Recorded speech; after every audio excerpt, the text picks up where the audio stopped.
Oi, gente linda, tudo bem? Cheguei para falar com os meus sextos anos, com quem quiser, é claro. Vou fazer a leitura de algumas partes aqui do livro. Estou no capítulo 1, estamos no início do livro didático Linguagens da Saraiva. Vou ler o que está nas páginas 22, 23, 24, 25 e início da 26. Fica por aqui, se inscreve no canal e acompanha, tá, minha gente linda? Pega o livro didático para acompanhar junto de mim, tá? Leia comigo. Claro que de vez em quando eu vou pausar para explicar alguma coisa. Então fica aqui comigo, pega seu livro, abre aí na página 22 e acompanha a leitura, meus amores e minhas amoras. Linguagem verbal, linguagem não verbal e textos multimodais. Na linguagem verbal, a unidade básica é a palavra falada ou escrita. Em linguagens não verbais, como a pintura, a música, a dança, o código Morse, o código de trânsito, as unidades são de outro tipo, como os traços e as cores, a nota musical, o movimento, a imagem, etc. Há textos que combinam diferentes linguagens e são denominados textos multimodais ou multissemióticos, que é o caso da tira-lida, que apresenta imagens e palavras. Atualmente, com o desenvolvimento das novas tecnologias, tem-se também a linguagem digital, que, valendo-se da combinação de números, permite armazenar e transmitir informações em meios eletrônicos. Página 23. Interlocutores. Na tira-lida, os personagens se interrelacionam e interagem por meio da linguagem. Mesmo falando o mesmo idioma, o português, há diferenças na forma como os personagens interpretam o que é expresso, o que pode acontecer em qualquer situação de interação entre duas ou mais pessoas. Percebemos, portanto, que a comunicação nem sempre é construída de forma solidária pelos sujeitos, os chamados interlocutores, no processo comunicativo. Gente, de forma solidária quer dizer que os dois lados se entendem. Isso é uma linguagem, uma compreensão, né, de forma solidária. Quer dizer, as duas pessoas estão dialogando, estou falando duas, mas pode ser um grupo, né? As pessoas estão dialogando e todas elas se entendem, elas facilitam, digamos assim, elas compartilham o sentimento de se entender. Então, uma linguagem que se realiza, né, uma comunicação que se realiza de forma solidária, é aquela comunicação em que todo mundo se entende, tá bom? É isso que significa. Muito importante entender. A linguagem, esse livro é para o sexto ano, né? Então deve ter a linguagem adequada para que as crianças do sexto ano entendam. Então, se você é estudante do sexto ano e está com esse livro, fez a leitura, não está entendendo algumas palavras, se por acaso eu passar batido ou não explicar, coloca nos comentários que eu explico, tá? Então, sempre que eu perceber que precisa de uma explicação para que você entenda, sexto ano, entenda, eu vou fazer essa pausa e essa explicação. Então, acompanhe o vídeo com o livro do lado e o caderno também, porque você pode colocar no seu caderno as explicações que eu coloco aqui. É só pausar o vídeo de vez em quando, tá, minha gente? É para estudar, hein? É para aprender. Não se contente apenas em ouvir o vídeo, às vezes até acelerado, não. Faça o trabalho direitinho, estudante. Tá? Interlocutores são os participantes da interlocução, que é o processo de interação que se dá por meio da linguagem. Vou colocar aqui no izinho um vídeo meu que eu adoro sobre interlocutores, tá? Os interlocutores que participam de uma situação comunicativa se influenciam mutuamente, um influencia o outro, né? Mutuamente, um ao outro. Um interlocutor age sobre o outro por meio da linguagem, ou seja, fala, interpreta, pinta, compõe, etc.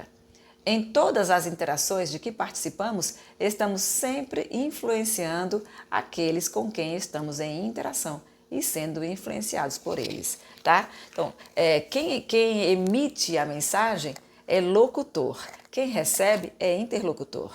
Quando nós estamos dialogando, estamos sempre revezando aí a posição de locutor e interlocutor, tá? Então, quando nós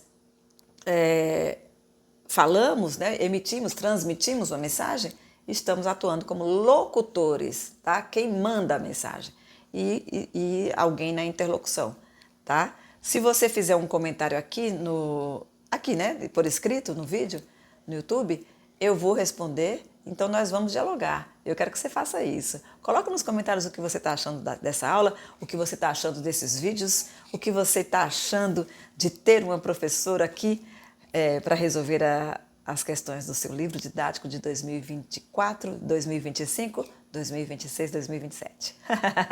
Por favor, vamos conversar. Continuando. Em geral, quando participamos de uma conversa, tentamos ser solidários com nossos interlocutores, mas há casos em que alguns fatores, falta de familiaridade com a situação, desconhecimento de alguma característica ou dos textos ali presentes, divergência de ponto de vista com nossos interlocutores, etc., interferem e, por isso, não conseguimos estabelecer uma comunicação eficiente ou não temos a intenção de fazê-la. A comunicação feita de forma solidária é aquela em que todo mundo tenta se fazer entender. Mas pode ser que as pessoas não tentem, nem queiram tentar se fazer entender. Por exemplo, quando as pessoas estão brigando. Então fica um pouco estranho.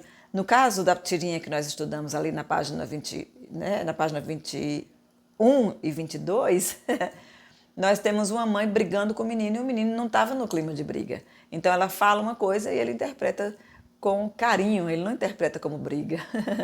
Se você quiser se fazer entender, então você está construindo uma comunicação solidária, tá bom? É isso. O modo como os interlocutores interagem depende, por exemplo, de quem são eles, da imagem que tem um do outro, do contexto em que a comunicação acontece, entre outros fatores que constroem a situação comunicativa, tá? O modo como os interlocutores interagem. Gente, ser interlocutores que interagem são pessoas conversando, então trocando um pouco de informações uns com os outros. Interagir é isso, agir junto, né? É trazer todo mundo agindo junto, interagir, conversar, dialogar, tá? Estar junto, de alguma forma brincar junto, sorrir junto. Talvez você veja uma cena e acha engraçada, aí a pessoa do lado acha engraçado também, aí os dois dão risada, aí se você olha, um olha para o outro, tá interagindo. Não tem que ser só falando, tá? De alguma forma as pessoas estão conectadas, então são pessoas que interagem. Daí a importância de ampliarmos nossas experiências com a linguagem em situações sociais, pois essa ampliação pode nos ajudar a ter mais consciência em relação a essas possibilidades. Tá, minha gente? Se tiver alguma dúvida, me pergunta, tá bom? Coloca aí nos comentários tudo que você quiser perguntar. Língua, aqui no finalzinho. Ao ler a tira reproduzida no início desta sessão, vimos que diferentes linguagens podem ser combinadas para construir sentidos. Quando utilizamos qualquer linguagem em uma interlocução, fazemos uso de conhecimentos construídos ao longo do tempo por pessoas que vivem em sociedade. Para isso, aprendemos os significados que nossa sociedade atribui a gestos, símbolos, cores e sons. Entre esses aprendizados está o conhecimento das línguas utilizadas pelas pessoas com quem convivemos. As línguas variam de acordo com cada povo e cada cultura. Na tira, por exemplo, os personagens falam em português. Nós aqui nesse vídeo estamos falando português brasileiro, que o meu sonho é que um dia seja chamada língua brasileira. Estamos falando em brasileiro, adoraria, queria muito que o nome do meu componente curricular tão amado, a nossa língua tão amada, não tivesse o nome do nosso colonizador, né? Sempre que pudermos, vamos fazer a licença poética e a licença social de chamar isso aqui de língua brasileira. Tá combinado? Vamos continuar. Página 24. As línguas do Brasil e o português no mundo. O português foi trazido para o Brasil pelos portugueses na época da colonização, no século XVI. Ao longo do tempo, vieram para cá portugueses de diversas regiões de Portugal e seus diferentes dialetos passaram a conviver com as mais de 1000 línguas indígenas, então faladas aqui no território. Estima-se que são faladas no Brasil atualmente, além do português brasileiro, com suas variedades linguísticas, 190 línguas indígenas e também línguas trazidas por imigrantes como o italiano, o espanhol, o alemão, o japonês. Para registrar, documentar e legitimar todas essas línguas faladas em território nacional, foi criado em 2006 o Grupo de Trabalho da Diversidade Linguística do Brasil, GTDL. A finalidade principal desse grupo é divulgar e valorizar a variedade linguística brasileira. Embora se falem muitas línguas no Brasil, o português é considerado a língua oficial do país. É ensinado obrigatoriamente nas escolas e é a língua em que as leis são redigidas, por exemplo. Eu quero estar viva para ver isso aqui ser chamado de língua brasileira. Eu quero mesmo. Outros países colonizados por Portugal, como Moçambique, Angola, São Tomé e Príncipe, Cabo Verde e Guiné-Bissau, na África, passaram por processos semelhantes e têm atualmente o português como língua oficial. Você já sabe que a linguagem verbal é a que usa a palavra como base. Então, para saber falar uma língua, o que é necessário? Será que basta conhecer um conjunto de palavras e seus significados? As regras de combinação dessas palavras são também importantes? Observe este poema visual de Arnaldo Antunes. Gente. Tá feito o contrário, né? Faz assim. Gente. Percebeu? Gente. E aí nós temos gen e temos ET. Temos gente, gen e ET, tá? Página 25. Assim como outros textos que você já estudou nessa sessão, os poemas visuais criam sentidos não só com o texto verbal, mas também com efeitos visuais gerados pelo formato e pela distribuição das palavras e das letras na página, como é o caso do poema de Arnaldo Antunes. Observe que podem ser lidas no poema as palavras gene, ET e gente. A palavra gente pode ter o sentido de humanidade, habitantes do planeta Terra, opondo-se diretamente a ET, a abreviação de extraterrestre, que tem o sentido de algo que existe fora da Terra. Ainda, o sentido da palavra gene, de utilidade fundamental na hereditariedade, está ligado à origem das pessoas, da gente, que habita o planeta. No poema, essas três palavras, gen, ou gene, ET e gente, podem fazer referência tanto a uma ideia de igualdade entre todos os possíveis habitantes dos planetas que compõem o universo, como a um estranhamento que pode existir entre algumas pessoas, uma vez que a inversão das letras da última sílaba permite entender que entre essa gente pode haver uma parte que se sinta ET, isso é, diferente. Ou ainda, a ideia de que nem todos possam ser chamados de gente de verdade, pois não se comportam como tal. Bom, umas possibilidades aí, tá, gente? Agora observe o modo como as três palavras foram escritas. Segundo a convenção do português escrito, as palavras costumam ser escritas da esquerda para a direita, de cima para baixo. Qual das palavras não foi escrita de acordo com essa convenção? No poema, essa quebra na convenção foi intencional e pode ter diversas intencionalidades. Criar sentidos, criar significados diferentes, né? Causar certo estranhamento no leitor, quer dizer, deixar o leitor, a gente, né, sem entender o que é isso, o que ele quis dizer, não entendi, né? Estranhamento. E despertar sua reflexão sobre as possíveis relações entre as palavras. Com base na análise do poema de Arnaldo Antunes, você percebeu que, para compreendermos um texto em todas as suas possibilidades, não basta ter domínio do vocabulário e das regras de combinação das palavras. É necessário também estar atento às situações de comunicação em que os textos são produzidos e circulam, às possíveis finalidades dos textos e às intenções de quem fala ou quem escreve. Além disso, ele foi produzido em uma língua que você compreende. Nossa língua faz parte de quem somos, não está fora de nós, mas constitui nossa identidade e possibilita que sejamos capazes de interagir socialmente. Para um falante, uma falante, se apropriar de uma língua, ela precisa dominar não apenas o léxico, léxico significa o conjunto de palavras, todas as palavras, o dicionário, né? Mas também suas leis combinatórias, quer dizer, a maneira como uma palavra combina com a outra, né? As regras gramaticais, as possibilidades, tá, minha gente?